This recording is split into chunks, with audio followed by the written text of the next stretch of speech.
Merci beaucoup.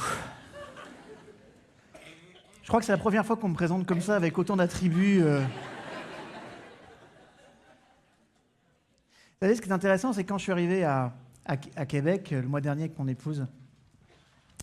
D'abord, je tiens à vous dire combien, j'avais prévenu Sarah combien le peuple canadien, le peuple québécois était chaleureux de cœur. Et moi, je me rends compte d'une chose, en fait, c'est que toutes les personnes qui participent à cet événement sont dans exactement la même situation. Ma conférence, elle reposera sur un concept, un unique concept avec lequel vous devez partir et que vous devez mûrir, s'il vous plaît, le plus possible. Parce que si vous partez avec cette idée, je peux vous garantir que votre vie, elle passera à un niveau supérieur. Avant de vous donner ce concept, je dois vous dire que moi, quand j'observe, quand je viens ici, je trouve que vous êtes des gens très intelligents. Au-delà du fait que vous êtes très beaux, que les Parisiens, les Français sont très beaux, et qu'il y a une vraie compétition de cœur, parce que nous sommes un peuple beau.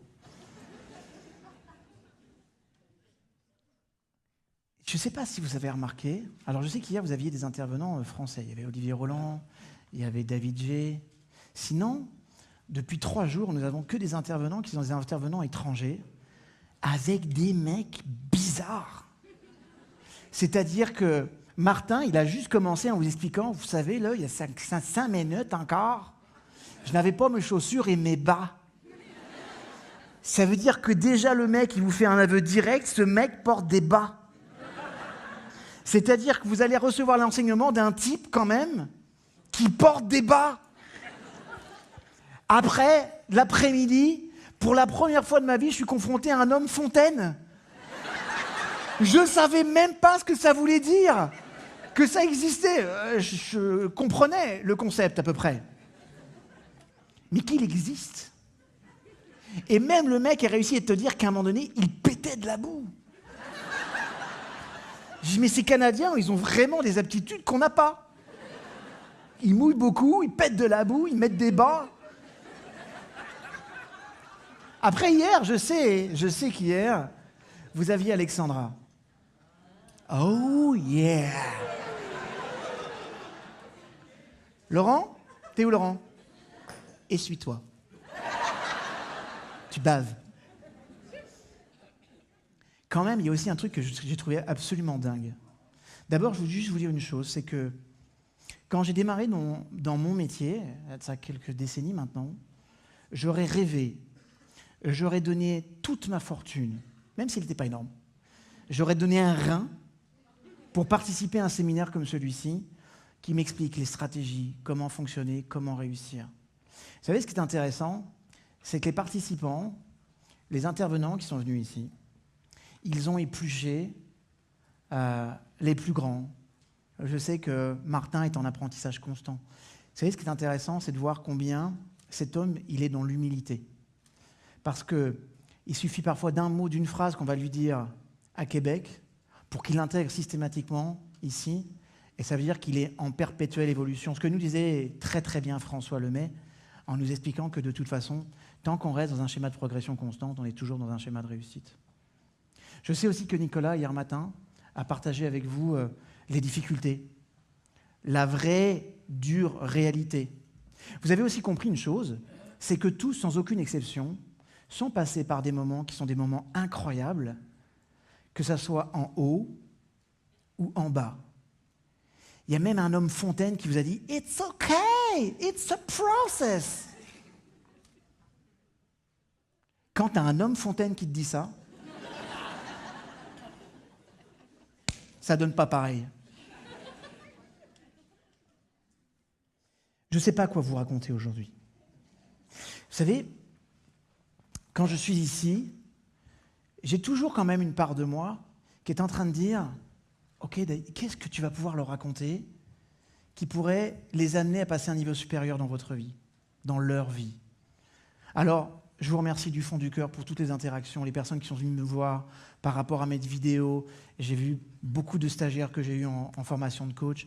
Et sachez qu'il y en a que je vois qui sont en cours de formation, d'autres qui sont depuis des années en formation, qui sont devenus des coachs, aguerris, affirmés.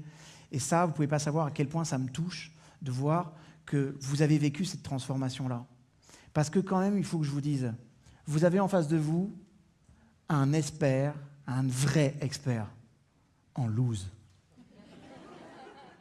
Parce que je crois en fait que pour être un expert en réussite, il faut être un expert en lose. D'ailleurs, Johnson, le vice-président des États-Unis, quand on l'avait interviewé, qu'on lui avait demandé « C'est quoi le secret de la réussite ?» Apprendre à échouer. Apprendre à échouer. Plantez-vous le plus possible. Et c'est un premier message fort que j'ai envie de vous faire passer là, c'est que vous allez vous planter. Et c'est OK. Ça fait partie du processus. Je vous jure, j'y pensais même pas, c'est énorme. T'as vu comment le truc il est intégré, c'est devenu ADN. J'ai monté 7 entreprises, j'en ai planté 3. Mais avec, tu sais quoi, c'est pas tu plantes 3 entreprises légers. Un massacre. Un massacre complet. Avec la dernière quand même qui était plutôt intéressante, c'est qu'elle marchait vachement bien. Et comme je le racontais à Lévi, j'ai un de mes collaborateurs qui a détourné beaucoup d'argent. Beaucoup d'argent. Ce qui est d'autant plus gênant quand ce collaborateur, c'est votre frère aîné. Ça fait encore plus mal. Et c'est OK.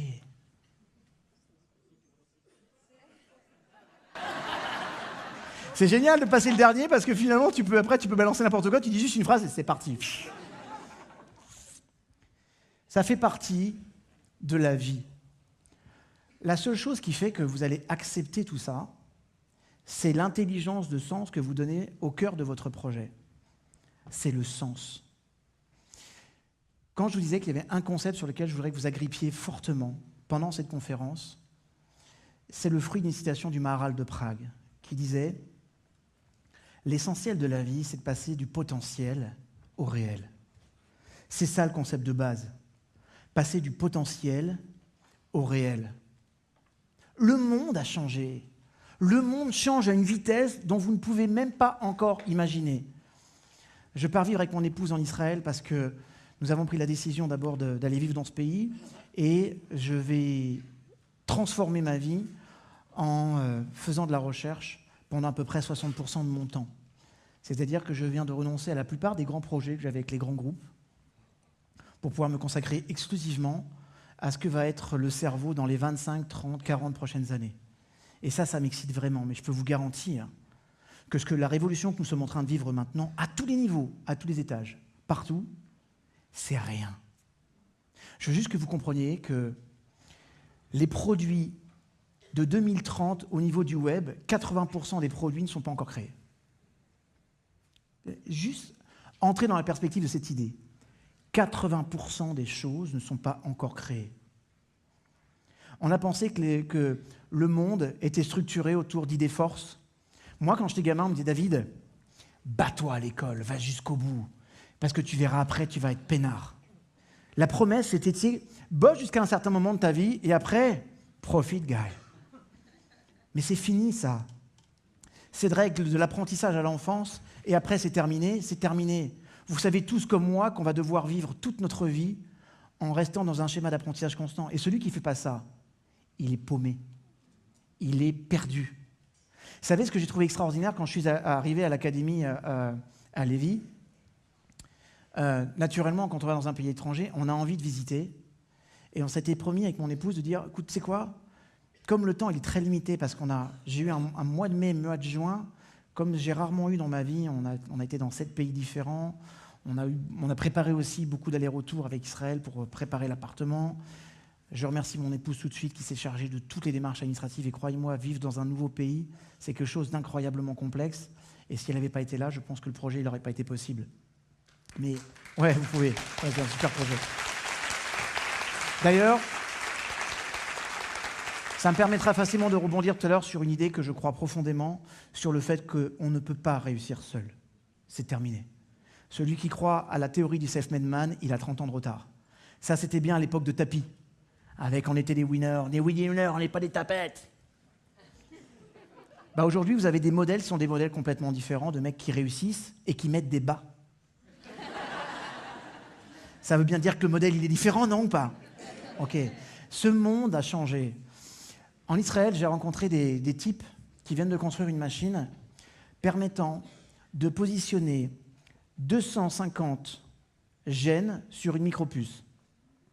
Pour faire cette performance-là, avant, il fallait un outil de la taille de cette pièce, à peu près. Aujourd'hui, ils ont réussi à faire ça dans un box d'à peu près 1 mètre carré. Et ils te disent qu'avant la fin de l'année, ils pourront mettre 2500. Ça veut dire que l'alliance entre la thérapie génique, les micropuces, va se multiplier. Ça veut dire aussi que des milliers de startups vont naître pour programmer des choses différemment. Vous n'imaginez pas la révolution qu'on est en train de vivre, mes seigneurs, et ce n'est que le début. Il n'y a qu'une seule chose que vous devez avoir en tête. Est-ce que vous allez surfer sur la vague? Ou est-ce que vous serez sous le rouleau comme... Vous savez pourquoi on appelle ça un rouleau? Parce que quand tu es dedans, ça tourne. Mais tu t'en sors jamais. On vit dans un monde à géométrie variable, mes petits chouchous. Ça veut dire quoi? Ça veut dire un monde qui bouge à une vitesse incroyable, avec des institutions qui n'arrivent pas à se joindre, à se connecter. Et tous les standards dans lesquels on croyait ont changé. J'ai eu de la chance de travailler avec Deloitte, avec Ernst & Young. Ils font partie de ce qu'on appelle les Big Four, c'est-à-dire les 4 plus grosses sociétés mondiales de conseil. Je n'ai jamais vu dans ces sociétés autant d'intelligence au centimètre carré. Et pourtant, ces sociétés ont changé de positionnement stratégique. Parce qu'ils te disaient, vous savez quoi, David?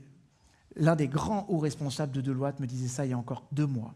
Il me disait, David, dans le temps, on ne facturait qu'à des grands groupes. C'était notre ligne de mire. Aujourd'hui, les grands groupes, ils recrutent des personnes qui viennent de chez nous. Les choses sont différentes et on s'aperçoit que le taux de facturation est moins. Donc, on a décidé de se positionner sur des très grosses PME-PMI qui ont de l'argent, qui sont stratégiques, qui avancent et qui pulsent très fort. Et là, on a commencé à se péter les dents. Parce que les hauts diplômés qu'on prenait, les grandes écoles de commerce, ou les mecs qu'on allait chercher ou qu'on allait débaucher dans des grands groupes, ils n'étaient pas du tout calibrés pour ça. Il a fallu qu'on aille chercher des autodidactes, des chefs d'entreprise qui n'avaient aucun niveau d'études, mais qui par contre avaient construit des réussites de A jusqu'à Z et qui avaient su s'adapter. Vous pouvez applaudir, c'est super important. C'est super important, bien sûr. Je suis juste en train de vous dire que si vous n'avez pas de diplôme, c'est pas grave. C'est pas grave. C'est pas grave, vous avez une histoire, vous avez un vécu, vous avez une intelligence. L'information n'a jamais été aussi accessible. Jamais. C'est-à-dire qu'il n'y a pas un sujet aujourd'hui que je ne trouve pas, que ce soit dans la neuroscience de pointe. Dès que je connais le sujet, parfois, il y a des mots-clés qui sont des mots-clés, on a le sentiment qu'il n'y a que 3 professeurs qui le connaissent. Et pourtant, quand tu mets ça sur Google, il y a obligatoirement 20, 30 personnes qui ont déjà travaillé, fulminé autour. Et vous savez quoi? Ils sont prêts à partager avec vous si vous échangez avec eux. Le monde, il a changé. J'étais la semaine dernière reçu dans l'école 42. Pour ceux qui ne connaissent pas l'école 42, c'est à Paris. C'est l'école qui a été créée par Xavier Niel, le président de Free. Un truc de psychopathe. Non, mais vous devez comprendre que quand Xavier Niel il a créé ça avec ses associés, tout le monde, toute la presse internationale a dit « Ce mec, à un moment donné, il faut qu'il arrête un petit peu ses conneries. » Parce que lui, qu'est-ce qu'il a dit? Je vais recruter des personnes qui vont devenir les meilleures bêtes de guerre de l'informatique du monde. Je vais les mettre dans une école, ils vont fulminer ensemble, et ils vont non seulement avoir l'esprit de la technique, mais l'esprit humain et l'esprit d'entreprise. Vous savez ce qui est intéressant? C'est que quand tu rentres dans cette école, tu peux avoir bac plus 9 ou bac moins 9. Non mais c'est intéressant. Le critère d'entrée n'est pas, tu as des mecs bac moins 9, un bac moins 9, bac plus 9. Tu as des types, tu as des femmes qui ont 57 ans. 57 ans. Vous savez, quand ils rentrent dans cette école, l'école est ouverte 24 heures sur 24. 24 heures sur 24. Il y a des douches, il y a des vestiaires, il y a une salle de sport à l'intérieur. Vous savez comment ils sont évalués, comment ils sont notés? Aucun prof le fait. Les mecs, ils rentrent dans un projet avec une aptitude, avec une compétence, et c'est les collègues qui disent, tu sais quoi? Tu m'as vraiment apporté un truc de génial, ça m'a permis de faire contribuer, d'avancer, je te donne un super point. Et bah. L'intérêt de cette école, aucun diplôme. C'est quand même un truc de dingue. Tu rentres dans une école, tu peux faire 1 an, 2 ans, 3 ans, aucun diplôme. Maintenant, il y a aussi une chose qui est vraie. Pour une personne qui sort de cette école, il y a 10 entreprises qui veulent les recruter. Les standards, mes seigneurs, ils ont changé. Vous n'avez plus besoin d'être un expert en entreprise. Vous n'avez plus besoin d'avoir un bac plus 25 parce que les standards, ils ont changé. Je rencontrais un mec qui s'appelle Jim Collins. Jim Collins, c'est un Américain incroyable. Laissez-moi vous raconter son histoire parce que ce mec m'a touché de par son intelligence et sa capacité à se positionner différemment sur un marché. Jim Collins, il est professeur à l'université. Et il est professeur à l'université en MBA. Et un jour, il donne un cours en MBA. Et pendant ce cours en MBA, il précise qu'il va aborder un point stratégique, point qui a été donné et écrit par Waterman dans un livre qui s'appelle Le Prix de l'excellence. Waterman, très grand consultant américain de la stratégie d'entreprise, et son livre a été vendu à plus de 4 millions d'exemplaires sur le sol américain. Donc une folie. La référence of the world. Et là, il y a une gamine qui lève la main qui fait « Monsieur, juste une question. 50% des entreprises qui ont été citées dans le prix de l'excellence ont déposé le bilan. Alors, juste une autre question. Ça sert à quoi de nous apprendre des stratégies qui ne garantissent pas la pérennité d'une entreprise dans le temps? Bon, c'est bizarre comme question. Il était grand temps qu'on se pose la question de la pérennité de l'entreprise dans le temps. Et le mec, gentiment, il m'a dit, c'est quoi? J'ai fait une pirouette cacahuète. Et je l'ai embrouillée. Mais elle m'a embrouillé le cerveau aussi. Alors, je suis rentré chez moi le soir et j'étais perturbé de savoir que finalement, j'étais passé d'un étudiant avec une toute petite expérience d'entreprise, et puis comme j'avais un talent pédagogique, on m'a pris comme professeur à l'université, puis après on m'a demandé d'enseigner. C'est-à-dire qu'en fait, j'ai pris un modèle que je croyais être juste, que je transmettais, avec toutes les croyances qui vont avec, sans jamais avoir validé que ce modèle fonctionne. Un truc de dingue. Et donc, il appelle son meilleur ami qui fait la même chose dans une autre université à 100 km. Il dit une gamine qui m'a posé cette question, t'aurais répondu quoi, toi? Et vous savez ce qu'il fait, le gars? Il capote. J'ai bien passé, oui, il capote. Alors, juste une petite parenthèse avant que je continue. Vous m'avez déjà entendu faire l'accent canadien? Ok. Qui pense dans ces salles que mon accent canadien est à peu près correct? Bim, Martin! Non, parce que Martin il dit que David, quand tu parles canadien, il faut que tu comprennes que c'est pour ça du tout. Là.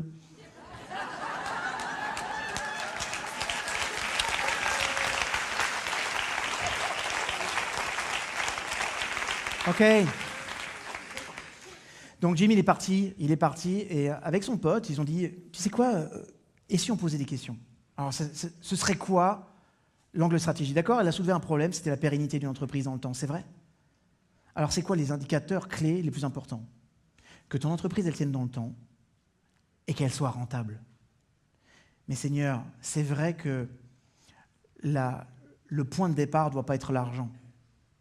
Mais vous devez gagner de l'argent avec ce que vous faites. Vous savez, par exemple, dans mon métier de coach, je donnais une conférence pour un salon RH en France, et il y avait les personnes de l'ICF, c'est une association de coachs internationale, International Coaching Federation, c'est ça, et puis la SF Coach. Et on m'a posé une question dans la salle, et on m'a posé la question, Monsieur Lefrançois, c'est quoi pour vous un bon coach?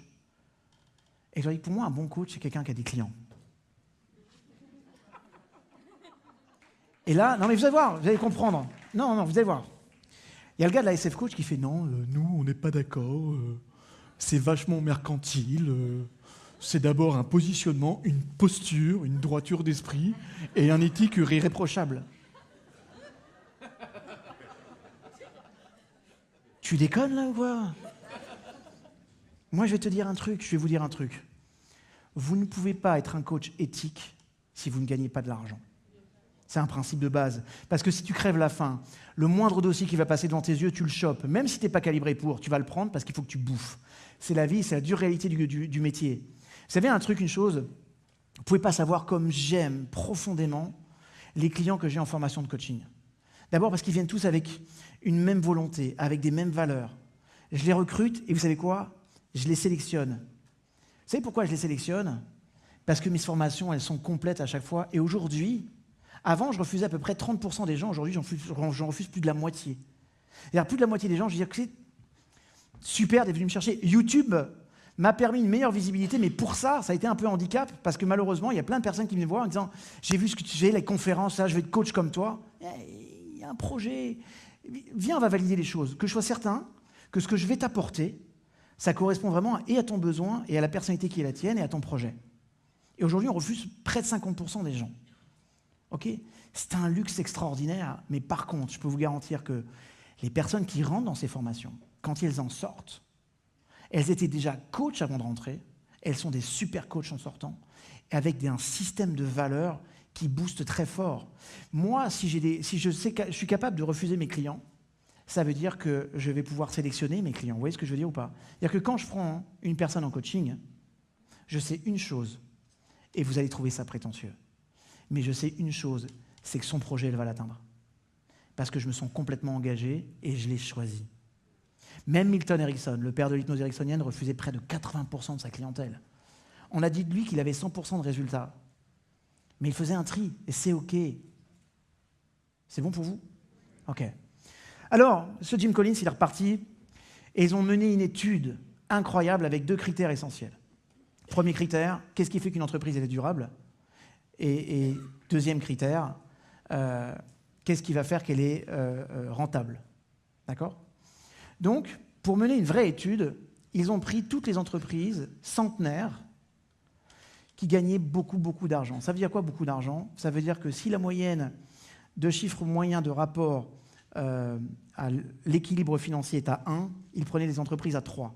Et ils ont pris que des entreprises centenaires. Parce qu'ils se sont dit, si une entreprise elle a 100 ans, elle a traversé les âges, elle a traversé les guerres, les dirigeants ont changé, le produit a changé, et invariablement, il est évident que ce n'est pas simplement le fruit du dirigeant, mais, écoutez-moi bien, d'une culture intrinsèque.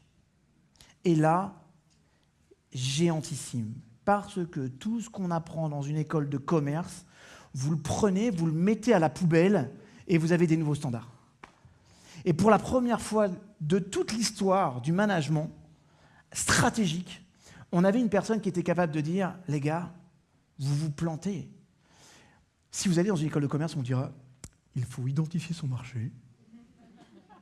Et après, vous allez calibrer le produit par rapport au marché. » Après, quand on regarde les entreprises qui faisaient partie de cette sélection, aucune d'entre elles n'a pris cette stratégie. Même plus loin, plus de 30% d'entre elles étaient parties sur un produit qu'ils ont rapidement abandonné pour en construire un qui n'avait aucun rapport avec le produit de départ. Mais elles avaient tout un point commun. Une volonté de créer un produit qui allait changer le monde. Ça, c'est le point de départ de toutes les entreprises. Et je vais vous le dire, vous êtes à l'aube de la création de votre propre entreprise individuelle. On est d'accord ? Ou alors, peut-être, vous êtes déjà lancé dans l'affaire et vous vous dites, qu'est-ce que je peux faire pour avoir encore plus d'impact, un taux de pénétration beaucoup plus large. Oh yeah. C'est pour toi, Martin.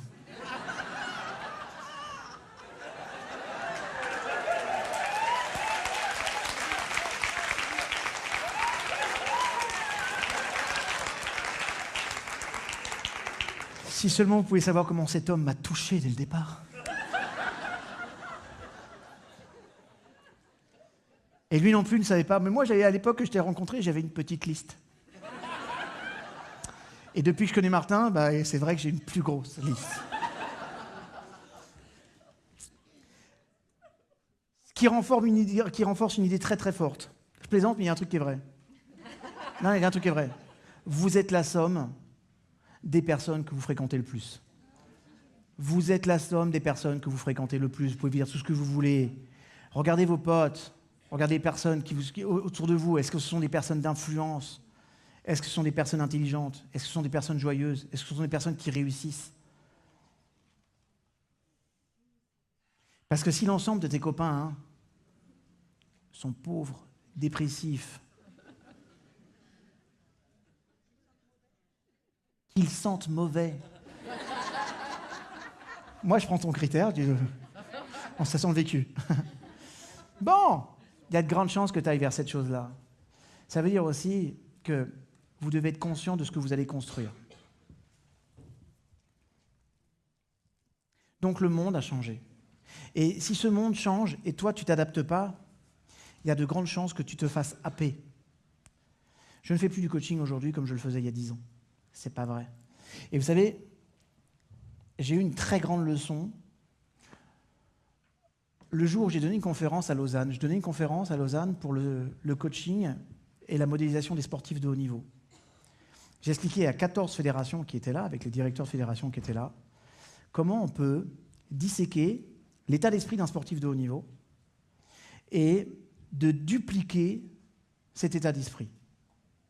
J'avais super bien préparé ma conférence et en vérité, j'étais plutôt satisfait du résultat et du retour que j'ai eu. Et ce soir-là, j'ai eu une très grande leçon de vie. Après cette conférence, il y avait un petit buffet qui était installé. Et alors que j'étais en train de discuter avec les personnes, il y a un petit monsieur qui est arrivé et qui est venu me voir. Un type adorable, d'une gentillesse profonde, avec des yeux hyper pétillants. Petite 60aine d'années. Le mec cool, gentil, qui me fait « J'ai profondément adoré votre conférence. J'ai adoré, j'ai appris plein de choses, c'est génial. Il y a juste un point avec lequel je ne suis pas d'accord. » Mais c'était donné tellement avec beaucoup d'amour et de gentillesse que moi, je dis, tiens, j'ai un super feedback, je vais le prendre. Dis-moi, raconte. C'est quoi? Il me dit, mais en fait, en vrai, si vous modélisez le numéro 1, vous êtes toujours le numéro 2. Vrai ou pas? Et il me dit, chez nous, en fait, on a compris de ces stratégies et on agit complètement différemment.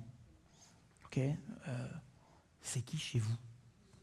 Il me sort sa carte, et quand il tend sa carte, c'est Jean Todt de l'équipe Ferrari.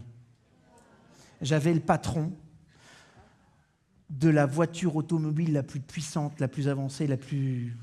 tout of the world.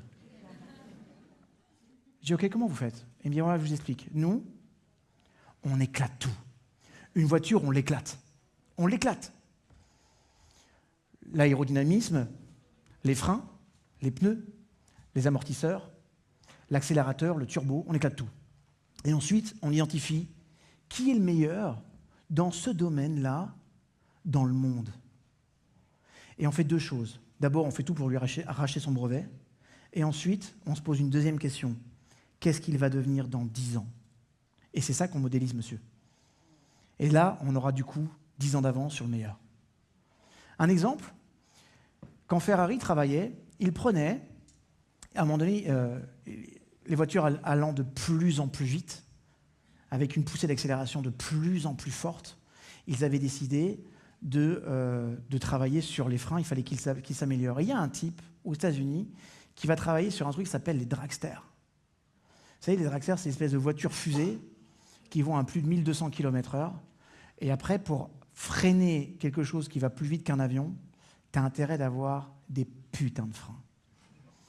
Et le mec avait inventé un système de frein au carbone avec un système de refroidissement interne, un truc, mais Star Wars. Et bien ce Star Wars, ils l'ont acheté, et ils ont dit Star Wars, dans 10 ans, ça donne quoi? Et vous savez, ce qui est intéressant, c'est que quand vous êtes ici, là, quand moi je suis venu à Lévis, dans cette académie, j'ai trouvé un truc extraordinaire, c'est que j'avais en face de moi les mecs qui étaient les meilleurs dans ce domaine.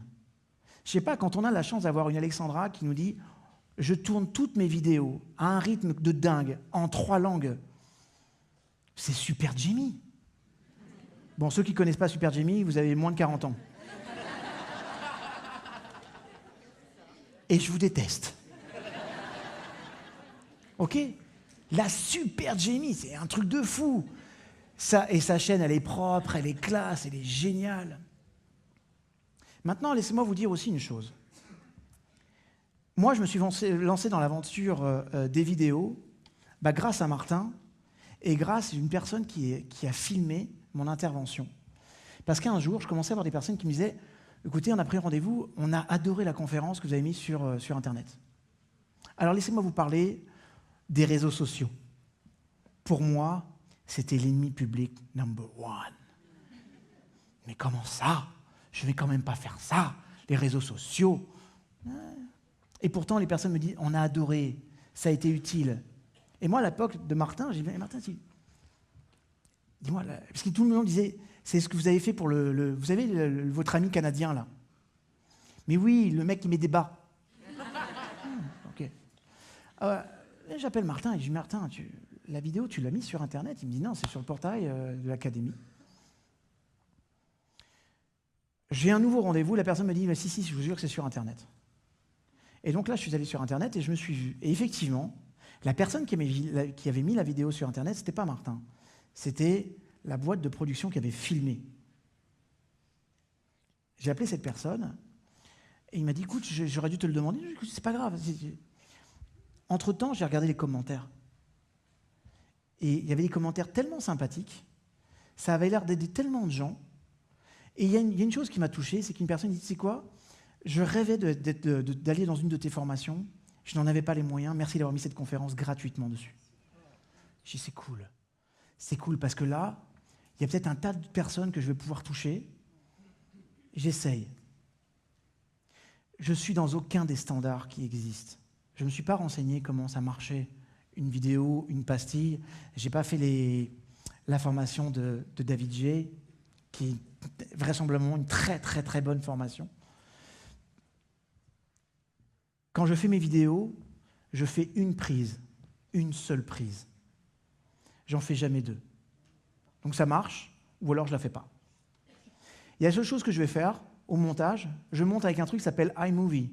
C'est le truc le plus nul et le plus simple de Mac, d'accord? Je mets un petit peu de musique, parfois trop forte. Donc maintenant, je l'ai ralenti, vous inquiétez pas. Mais expérience.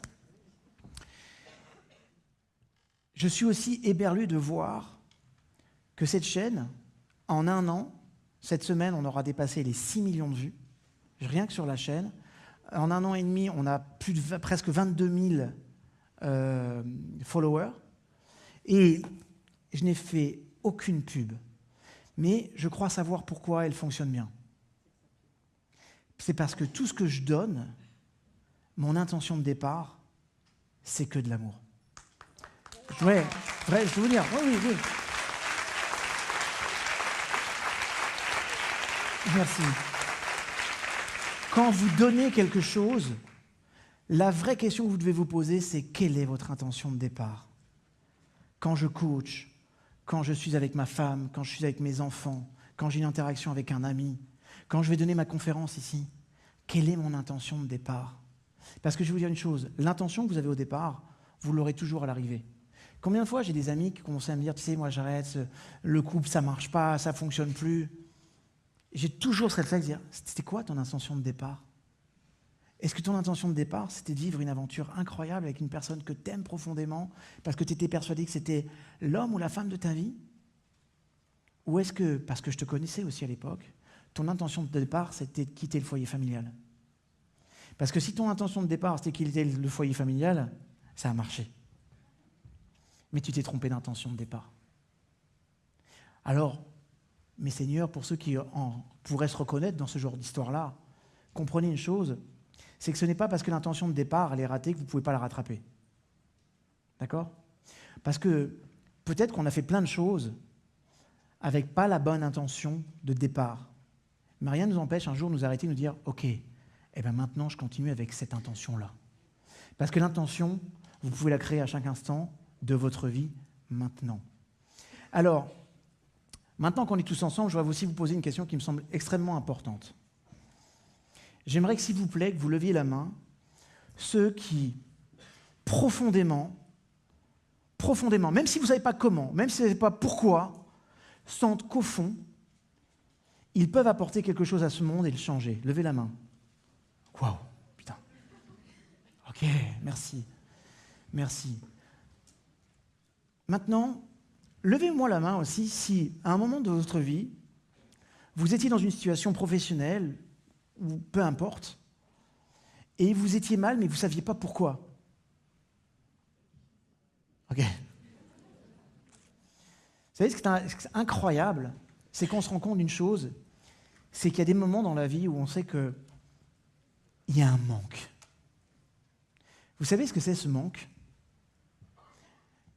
Eh bien, le manque, c'est quand vous n'êtes pas aligné avec votre âme. Alors, je sais que ça peut paraître complètement dingue. Je vais vous dire une chose, comprenez bien, je ne suis pas quelqu'un d'ésotérique. L'ésotérisme m'emmerde, profondément. Moi, je suis un scientifique. Mais je remarque que plus je vais loin dans la science, et plus je me rapproche de ma spiritualité. Vous savez, j'ai rencontré, parce que ça a toujours été mon dessein, à chaque fois qu'il y avait quelqu'un, merci. À chaque fois que j'ai voulu m'intéresser à un domaine, les neurosciences, la mécanique quantique, la psychologie positive, je me suis toujours posé une seule question. Qui est le meilleur de cette discipline dans le monde? Et il faut que je m'agrippe à lui comme un morpion sur une paire de burnes. C'est comme ça.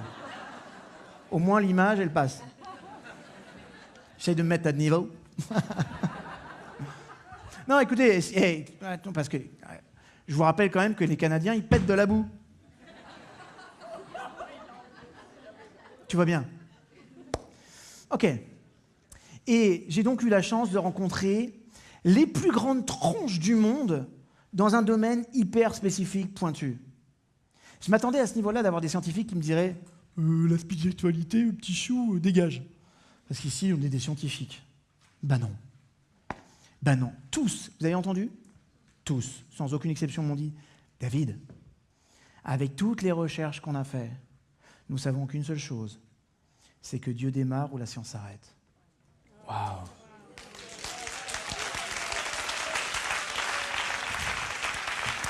Eh ouais. Et vous savez, je crois qu'on a perdu cette chose-là, en fait, en vrai.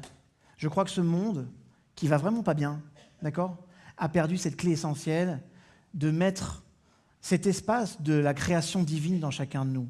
D'accord? Je crois aussi profondément, c'est quand je vous parle de Dieu, je ne vous parle pas de religion.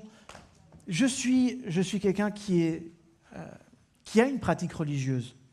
Je suis de confession juive et je peux vous garantir que tous les matins, la première des choses que je vais faire, je vais dans une synagogue et je prie pendant 1h30. Parce que quand je fais ça, ça nous donne une énergie d'être dans de la prière, de l'amour, d'avoir du discernement, d'être en connexion.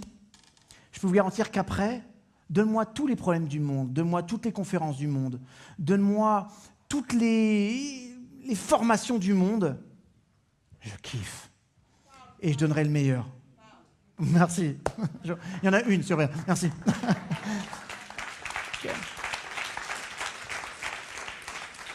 Dieu, ça vient de Déos. Et Déos, ça veut dire la loi. Notre univers est régi par des lois tous les jours. Vous savez, mes seigneurs, on rencontre tous les jours, on est en contact tous les jours avec des miracles. Se lever, ouvrir les yeux, regarder, marcher, venir, apprendre, c'est un miracle de tous les jours. Vous savez, je rencontre un truc intéressant. Moïse a eu cette révélation devant l'arbre de feu qui a dit « Écoute, tu sais quoi, allez, va voir Pharaon, négocie le truc avec lui, je ne vous refais pas l'histoire, vous avez ça dans mes autres conférences. » On s'est extasié du miracle d'un arbre qui brûle et ne se consume pas. Mais moi, il y a un truc que je trouve complètement dingue. C'est que tous les jours, je profite du soleil. Ce soleil nourrit ma planète avec, au cœur du soleil, 15 millions de degrés et aucune personne ne se pose une question du miracle.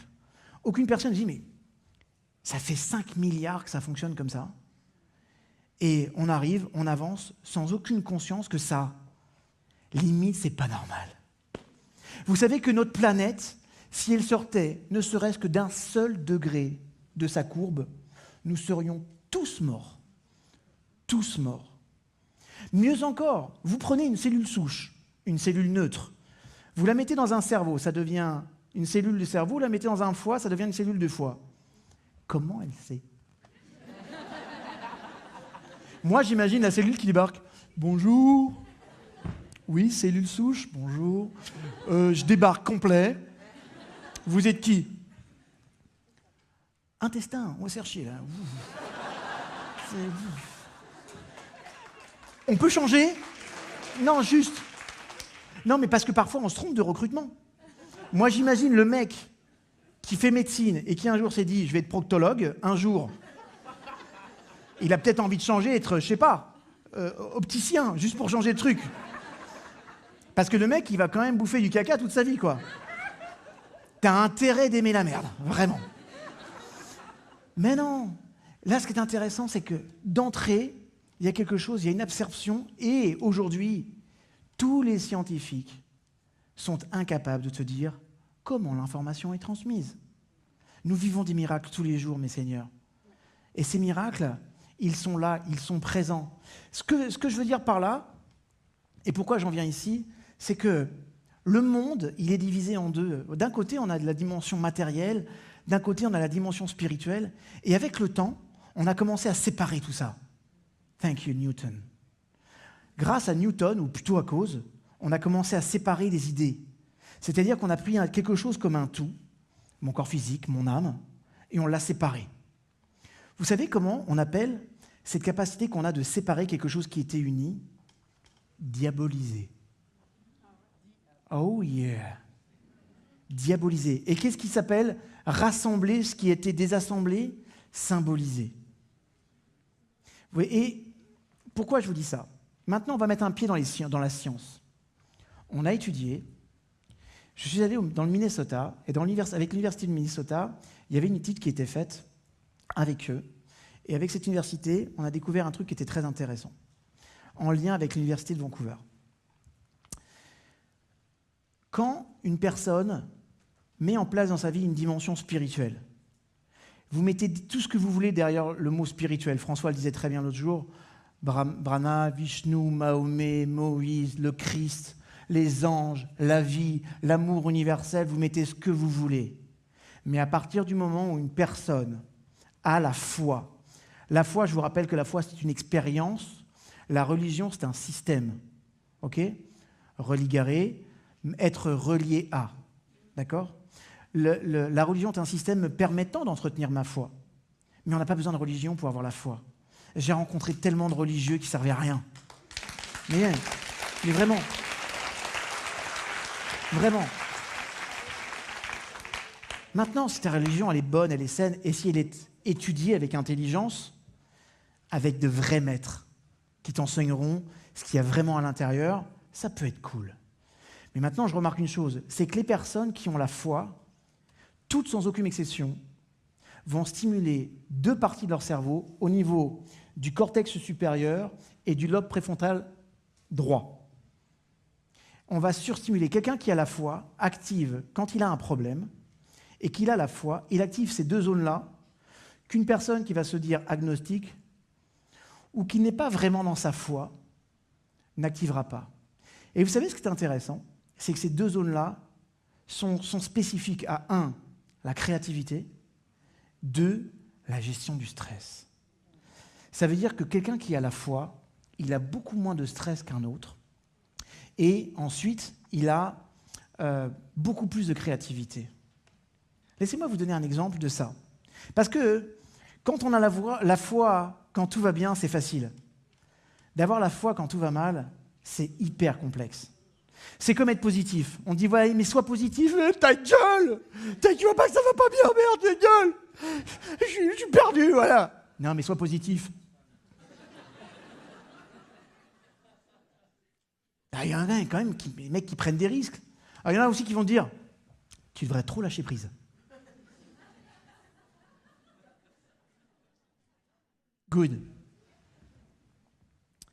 L'année dernière, je suis allé faire Kippour à Jérusalem, dans la plus vieille des synagogues. Et attention, quand vous faites Kippour, je ne sais pas, les Kippour, si vous savez ce que c'est, Kippour, c'est la journée du grand pardon. Je trouve que c'est un truc incroyable. C'est-à-dire que cette journée-là, tu pries au lever du soleil, 4 heures du matin jusqu'à 20 heures, tu as un livre de 1000 pages, tu mets toute la journée, tu sais quoi? Tu pries et tu demandes pardon aux personnes à qui tu as fait du mal.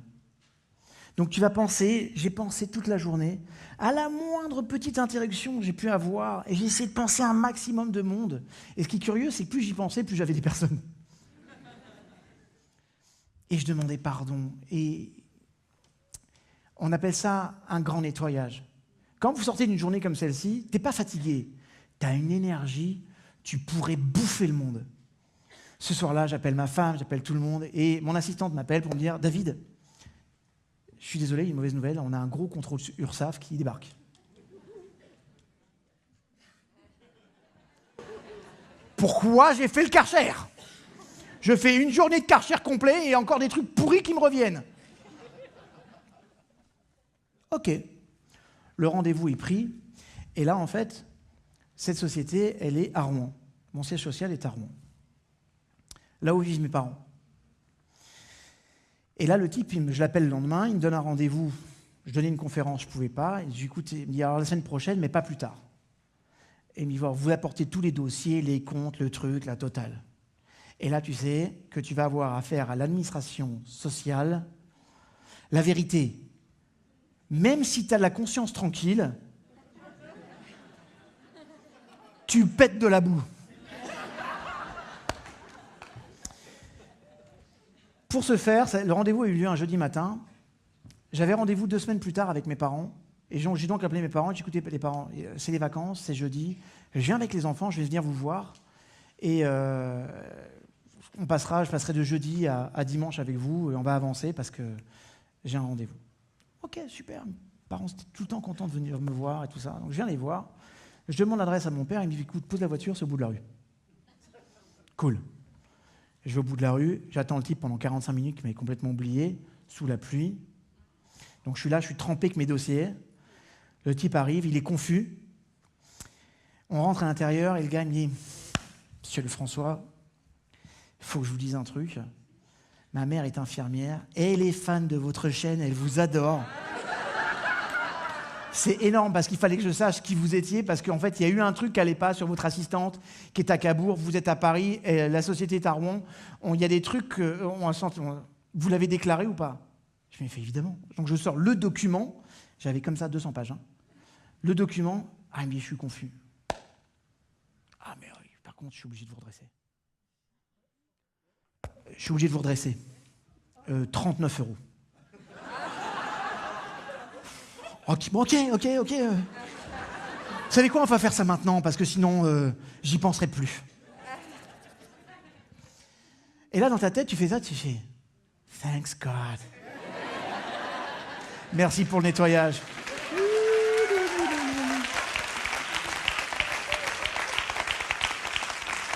C'est pas ça le plus beau de l'histoire.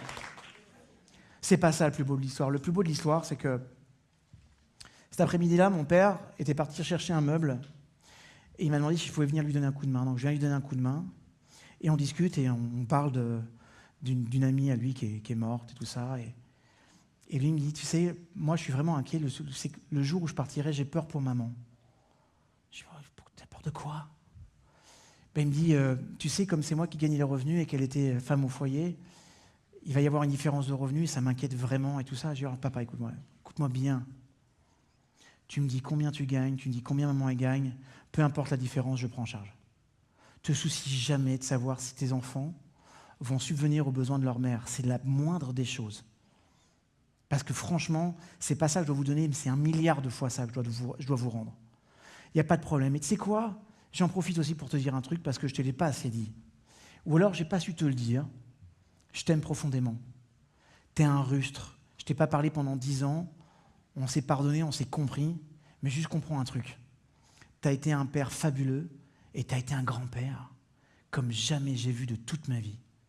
Et j'espère que je serai aussi bon père et grand-père que tu l'as été pour mes enfants parce que franchement, t'es une bombe, tu m'as transmis des valeurs géniales.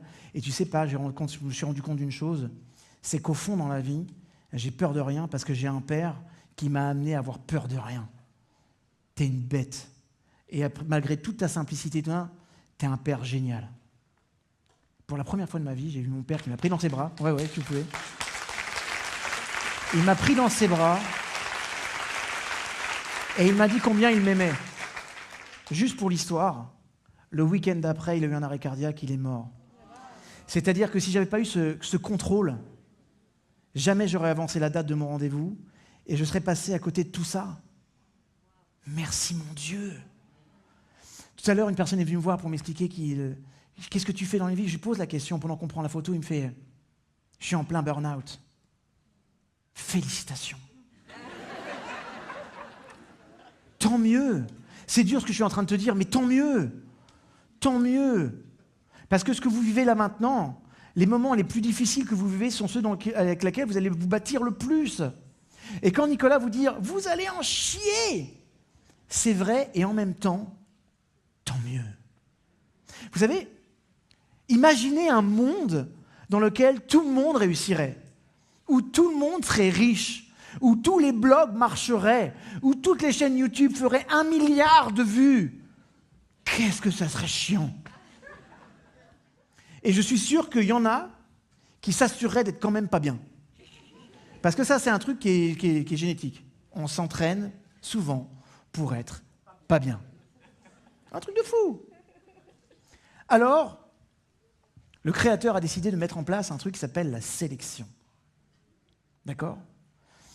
D'abord, il a fait un truc qui était génial. Il dit, tu sais quoi ? On va mettre une étincelle divine dans chaque personne. Ça s'appelle l'âme. Et cette âme, vous avez tous été en contact tout le temps avec elle. Et cette âme, elle vous dit quoi ? Existe.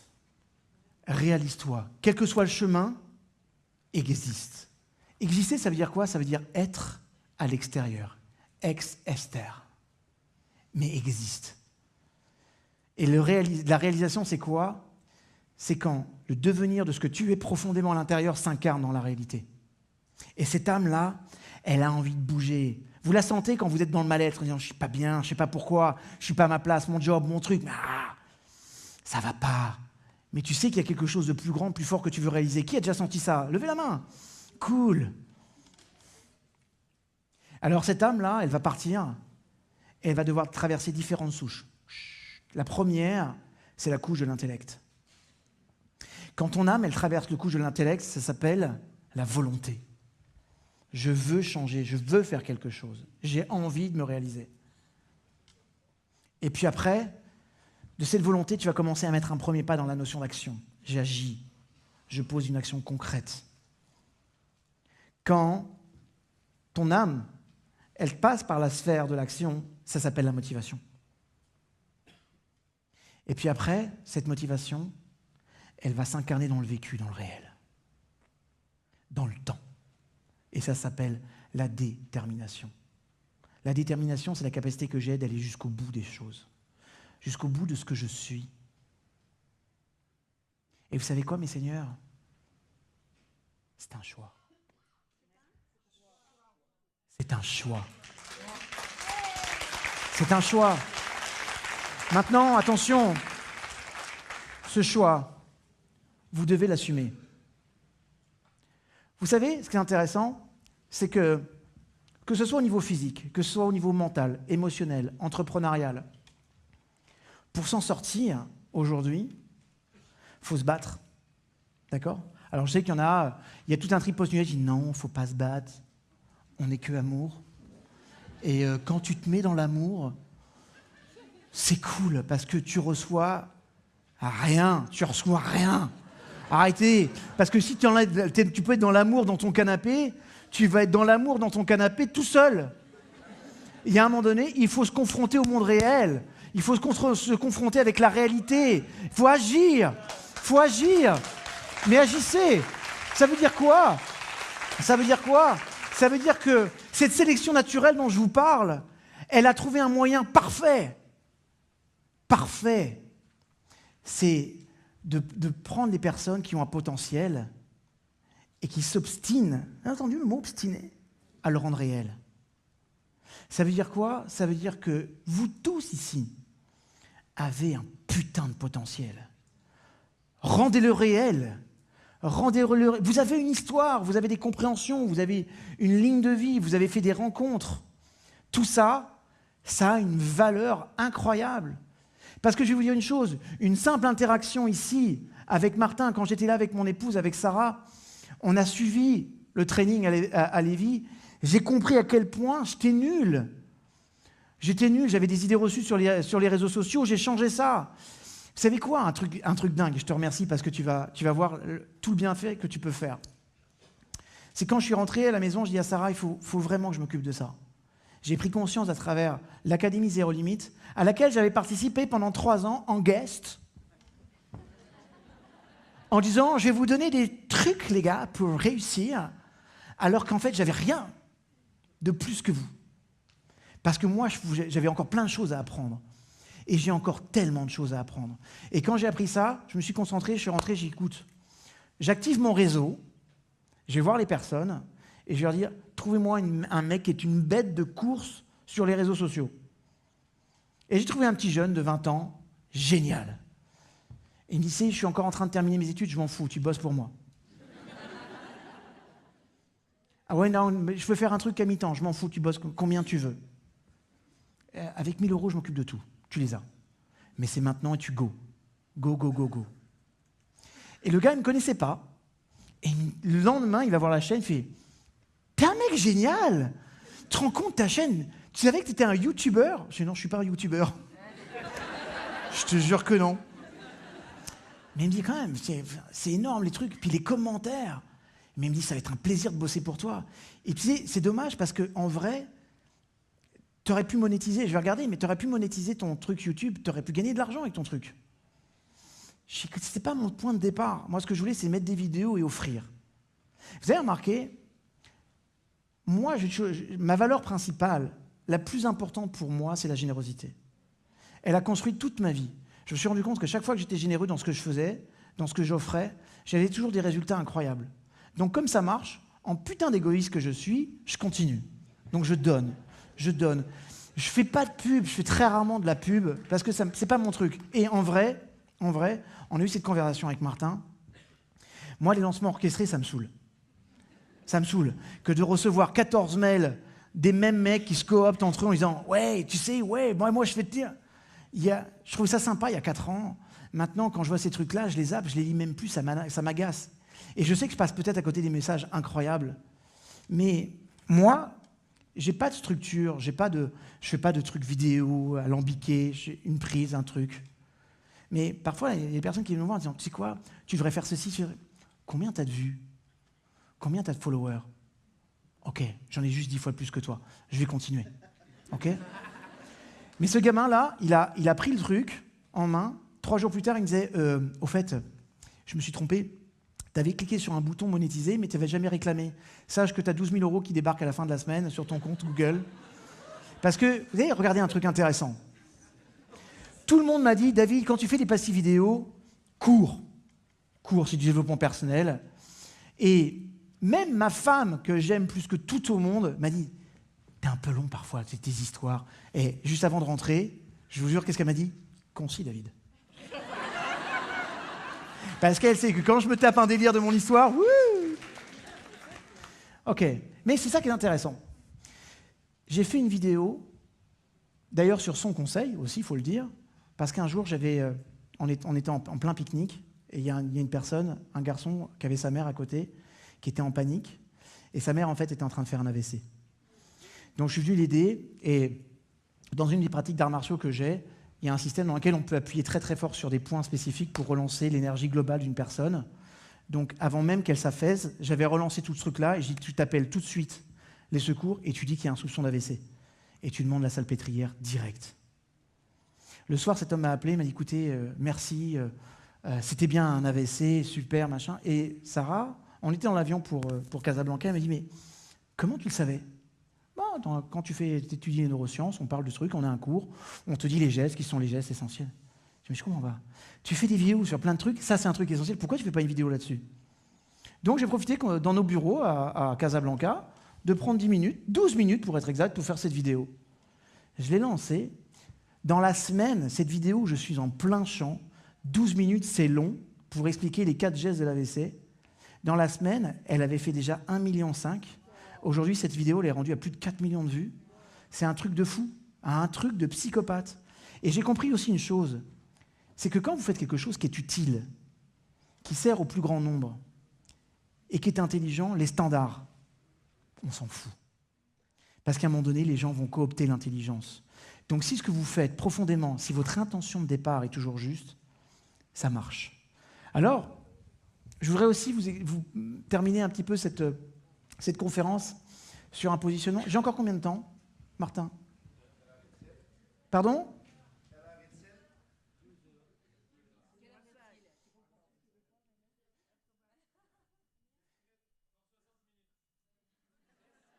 16? 10, ok.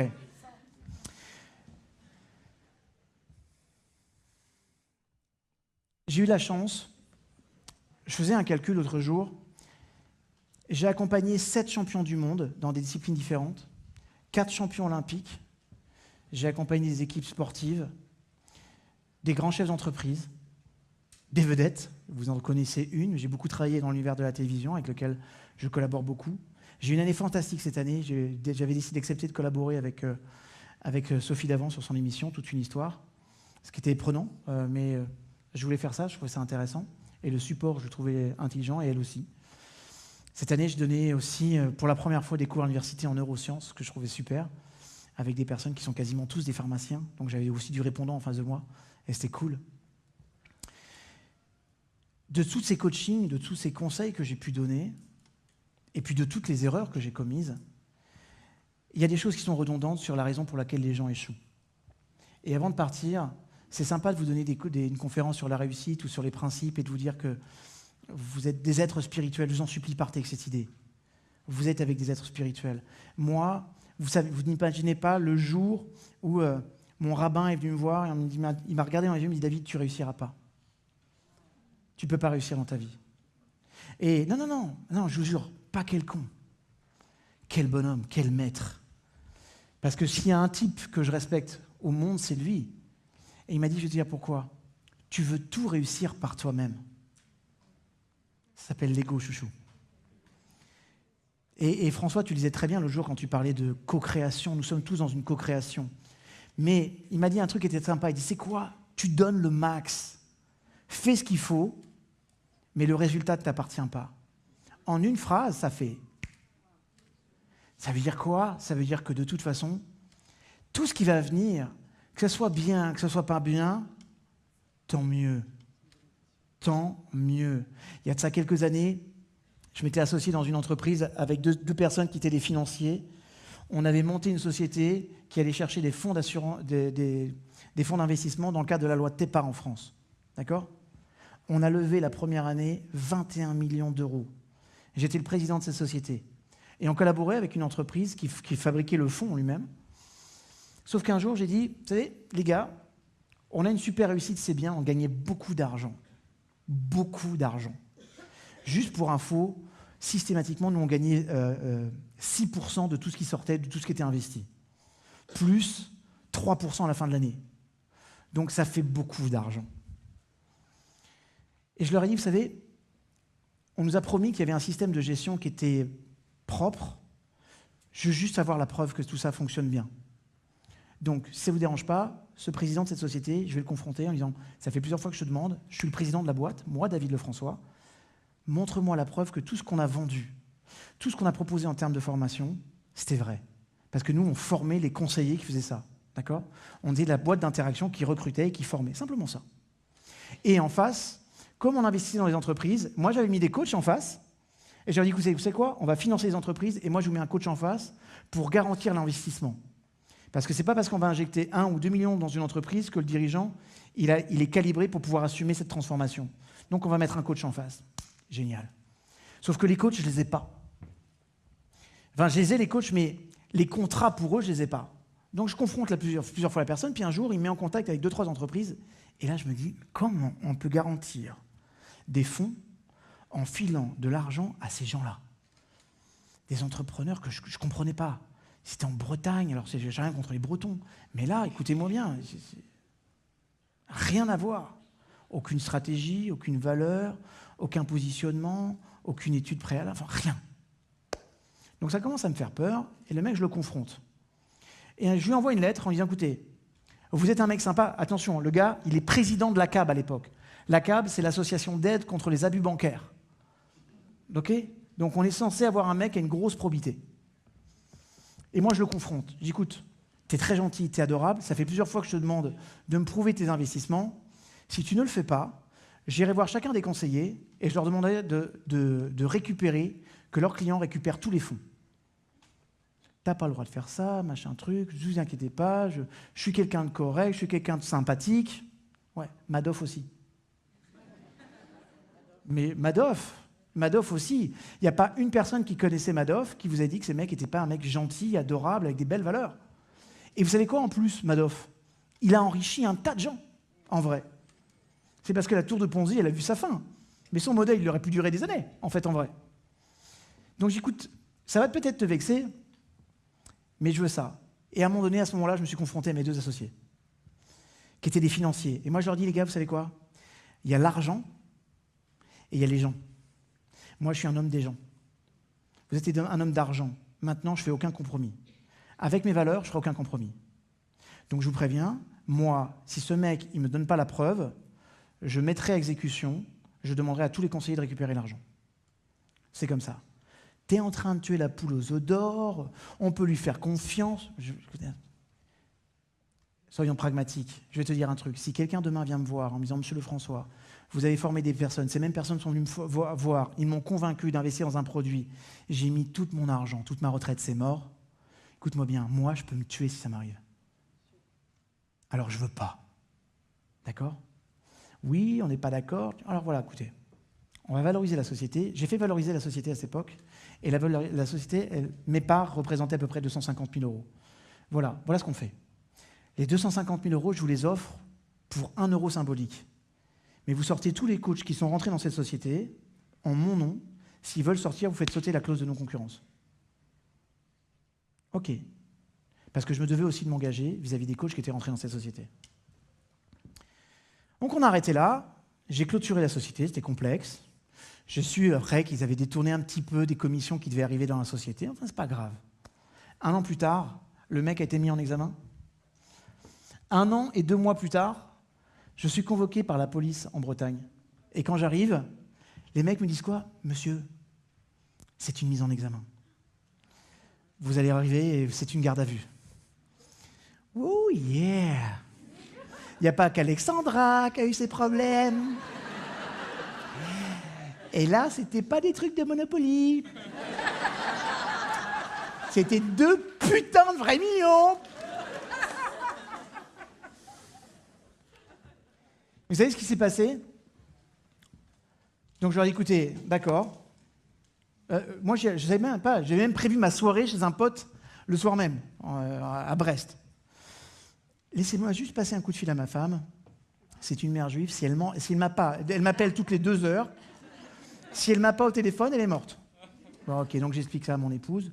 Et le lendemain, je suis retrouvé devant le procureur de Rennes et qui m'a dit un truc très sympa. Il m'a dit, vous savez, on a tout épluché. Monsieur, je sais qui vous êtes. Alors soyez serein, vous ne serez jamais embêté dans cette affaire. J'ai failli péter de la boue. Mais je ne l'ai pas fait. Et vous savez, à ce moment-là, là où j'étais content, c'est de voir à quel point les valeurs de générosité, en fait, les valeurs qui étaient les miennes me protégeaient, en fait, profondément. Ça veut dire que d'être quelqu'un de bien, mes seigneurs, ça vous protégera toujours du reste. Il y a un dernier point qui va faire que vous n'allez pas réussir dans la vie. Premier point, ne remettez jamais en question vos valeurs. J'ai refusé la semaine dernière une émission sur M6 en prime time l'année prochaine, parce qu'on me demandait de tourner ça le samedi et le dimanche, et que samedi, je fais Shabbat. Je leur ai dit non. Et ils m'ont quand même dit, mais monsieur François, même Arthur, il travaille le Shabbat. Et si c'est pour ressembler à Arthur, c'est encore plus non. Je veux pas. C'est pas possible. C'est pas possible. Faut être clair. Soyez clair avec vos valeurs. Donnez ce que vous avez de meilleur. Donnez ce que vous avez de meilleur. Et s'il vous plaît, appliquez ce qu'on vous enseigne. Agissez. Bien sûr, ça va être complexe. Bien sûr, ça va être dur. Et il y a des moments où travailler, se développer, construire sa carrière, c'est une souffrance. Maintenant, intégrez juste cette idée. La souffrance, c'est le temps que j'octroie à ma douleur. Il y a aussi une chose qui est vraie. C'est que si vous avez un but avec énormément de sens à l'intérieur, plus ton but il a un sens, et plus tes problèmes deviennent insignifiants. Parce qu'à côté de ton but, on s'en fout. De bosser, on s'en fout. D'accord ? Parce qu'il y a quelque chose qui est de l'essentiel. Quand vous êtes dans l'essentiel, l'essence du ciel, quand vous êtes dans cet essentiel, vous êtes dans la réalisation de vous-même. Ne regardez jamais dans le rétroviseur. C'est le dernier point sur lequel je vais vous quitter aujourd'hui. Vous savez, il y a un truc. Il y a quelques années, il y a de ça à peu près 25 ans, j'avais acheté un bouquin de Tony Robbins et j'avais acheté les cassettes. À l'époque, c'était des cassettes de Tony Robbins. Il y a une chose, je ne parlais pas un mot d'anglais. À cette époque, je ne parle pas un mot d'anglais, mais il y a une chose que je vais comprendre très très vite. Past is not equal to future. Past is not equal to future. Le passé ne sera jamais égal à ton futur. Alors quand vous avancez, qui vous avez été, on s'en fout. Ce que vous avez produit, de bien, pas bien, limite, on s'en fout. Qui vous avez envie de devenir là maintenant? Moi, ça m'intéresse. Qui vous avez envie de construire là maintenant? Ça m'intéresse. Sachez que chaque jour, au niveau de votre hippocampe, vous fabriquez jusqu'à 700 neurones nouveaux. Ça, c'est la grande nouveauté, parce qu'on nous a dit que les neurones disparaissaient avec le temps. Pas du tout. À chaque fois que tu es dans de la créativité, à chaque fois que tu es dans quelque chose qui est de l'ordre du bonheur, à chaque fois que tu apprends quelque chose de nouveau, tu fabriques 700 neurones par jour. Quand tu fabriques 700 neurones par jour, c'est un remède presque quasi obligatoire aux maladies neurodégénératrices. Ok? Ça veut dire que tant que vous resterez en mouvement et tant que vous agirez, ça veut dire que tant que vous allez incarner dans le réel vos plus grandes idées, vos plus grandes valeurs, vos plus grandes ambitions, croyez-moi, non seulement vous aurez des résultats, mais ensuite, vous serez heureux. Dernier point, tout dernier point, en tant qu'entrepreneur, il y a un risque, il y a un danger. C'est de croire que sa société, c'est ce qu'il y a de plus important au monde. C'est un domaine de vie. D'accord? Mais c'est quoi en comparaison ta société si tu perds l'amour de ta vie parce que tu t'es concentré exclusivement là-dessus? C'est important d'être focus dans son affaire. Ok? Mais c'est aussi important d'être focus dans les autres domaines. D'accord? Et c'est super important, parce que l'équilibre, il vient de là. Écoutez-moi bien, quand vous me regardez là, seulement 12% de ce que vous regardez est en HD. C'est-à-dire que moi, là, je suis en HD, mais tout le tour, en vrai, c'est flou. Et votre cerveau va recomposer, à l'intérieur du lobe pariétal, ici, va recomposer l'image. D'accord? Ça veut dire qu'il y a des choses sur lesquelles il faut être focus, et il ne faut pas se tromper. Maintenant, il y a aussi une chose que je remarque. Si je te regarde toi, là, et que je te vois en HD, tout le reste, c'est flou. Ça veut dire quoi? Ça veut dire que quand je regarde mon affaire, les choses que je dois produire, les choses que je dois faire, ça, je suis focus, ça, c'est HD. Le reste est flou. OK? Quand je regarde mon épouse, quand je focalise sur elle, toutes les autres femmes autour, elles sont floues. Maintenant, quand je regarde le décolleté de ma voisine, ma femme rentrera dans le flou. Vous voyez ce que je veux dire ou pas? C'est pour ça, c'est la raison pour laquelle vous devez savoir sur quoi vous focalisez votre attention. Focalisez votre attention sur ce que vous devez faire, sur ce que vous devez produire et agissez massivement. Le reste sera flou. Vos problèmes seront flous si vous focalisez sur les actions que vous avez à poser. C'est clair pour vous? Ok. Juste une chose, et ça sera la toute dernière, je vous le promets. La toute dernière. Ce que j'ai remarqué aussi avec les champions, c'est qu'ils ne remettent jamais en question un entraînement. On a tendance, nous les êtres humains, à croire qu'un événement n'a pas d'impact sur du général ou sur du global. En clair, j'ai décidé de m'entraîner, puis je me dis, bon, c'est bon, je m'entraînerai demain. J'ai décidé de faire ma vidéo, je la ferai plus tard. J'ai décidé de faire ma compta. Oh, c'est pas parce qu'une fois, je la fais pas. Mais en fait, au-delà du fait que tu reportes, tu renforces un schéma de non-fabrication, de non-réalisation et de mésestime de soi. Les grands champions qui réussissent ne reportent jamais ce qu'ils ont à faire. Ils font ce qu'ils ont à faire. Et on est dans une industrie dans laquelle on vous dit, et c'est vrai, faites ce que vous aimez faire. Une personne qui réussit, ce n'est pas simplement une personne qui fait ce qu'elle aime faire. Elle fait aussi ce qu'elle doit faire. Nous avons tous des devoirs, des obligations. Vous devez les remporter. Le soir, quand vous rentrerez, que vous aurez terminé votre job, que vous aurez tourné vos vidéos, que vous aurez tout mis sur Facebook, sur Twitter, sur LinkedIn, quand tu rentres et que tu crois que ton travail est terminé, tu as tort. Tu as un deuxième boulot qui s'appelle le couple. Tu as un troisième boulot qui s'appelle les enfants. Tu as un quatrième boulot qui s'appelle ton épanouissement personnel. Et si vous n'avez pas ça en conscience, vous passerez à côté d'une grande partie de votre vie. Parce que l'équilibre et votre réussite, elle doit être globale ou elle ne doit pas être, c'est tout. Je vous aime. Merci beaucoup. Merci.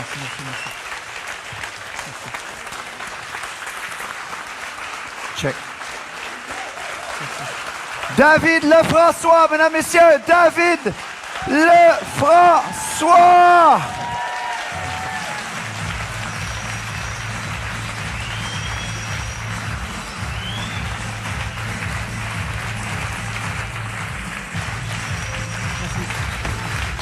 Lafrasois!